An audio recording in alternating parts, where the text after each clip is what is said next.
আমার মায়াইন আল্লাহ জমিন নাগাল্যান্ডের জমিন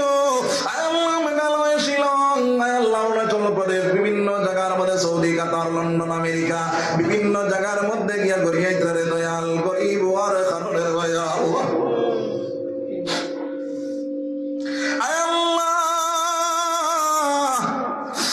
ফোন করে করে হুজুর আপনার বিভিন্ন জায়গার মধ্যে যাইছিলাম লাগে দোয়া করেন যেন আমরা বড় সমস্যা আছি আল্লাহ তার সমস্যার সমাধান করিয়া দেও আসমানি জমিনি বলিয়া তোর ইবাদত করিয়া আল্লাহ তারে হালাল রুজির করে দিয়া ইমানের সাথে বাড়ির মধ্যে পৌঁছাইও রে দয়াল আল্লাহ তো তুমি মানুষের তোর লাগে বলে মওলা চাইন যে মাসুদার কথা মাসুদার পূরণ করিয়া দেও আল্লাহ আমি না দান না কুত্তারে বানাইয়া এই মাহফিলের মধ্যে জানাত খান পছন্দ হয় আল্লাহ তারাত খান তুলে আমানত খান মাকিয়া কইয়া